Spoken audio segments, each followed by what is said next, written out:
There, it is Amanda Reimer here, and I just wanted to cut this quick video, actually to kind of tell something a little personal about me and about my life that a lot of people don't know. It's not something that I share with a lot of people. Some the close people in my life know, but not something that I normally put out there. But I also feel like it's a great learning lesson for maybe other people who have had a similar experience, and it's also been a great learning lesson for me in my life. Um, I was when I was in high school, so that's 10, 10 years ago now. Doesn't seem like that long ago.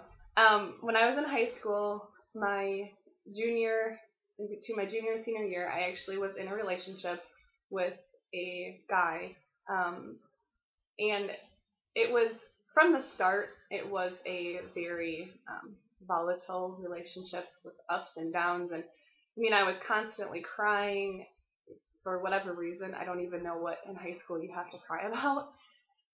But it was just very up and down and all over the place all the time. Um, and I just pretty much was a hot mess all the time.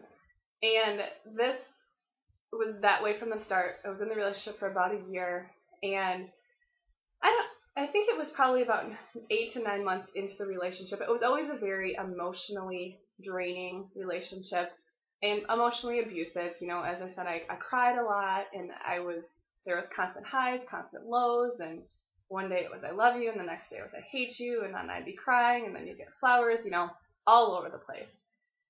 And then about 8 or 9 months in, it ended up turning physical, and it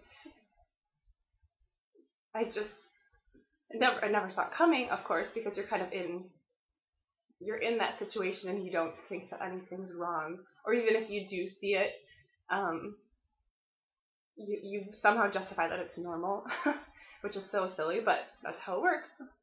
That's kind of how our brain plays those tricks on us. But it ended up turning into physical abuse, and there was pushing and punching and throwing things, and I don't need to go into all the details of that, but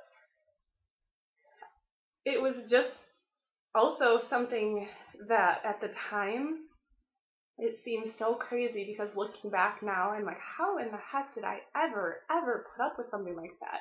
And how did I let a person like that into my life?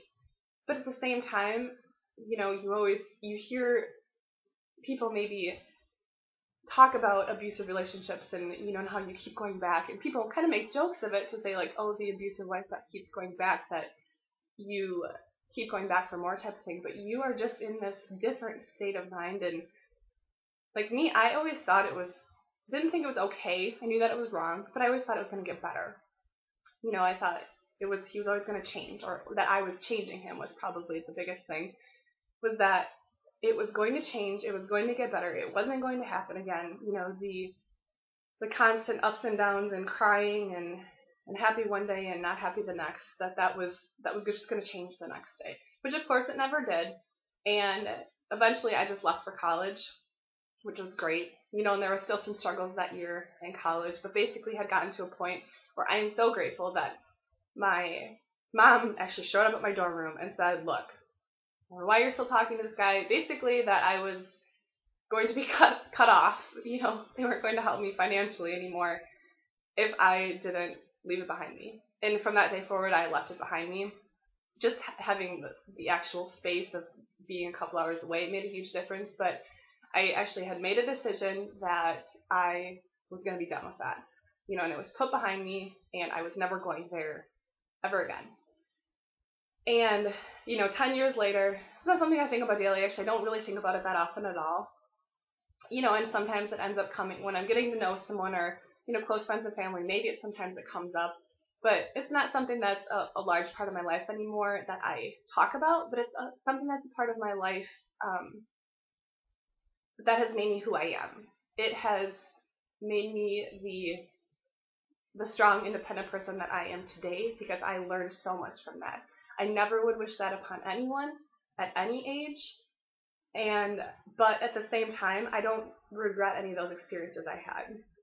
Very troubling at the time, yes, but it's made me who I am today. And I think that's the biggest takeaway from that is all of the experiences that we have in our life along the way, easy and hard, happy and sad, they make us who we are today.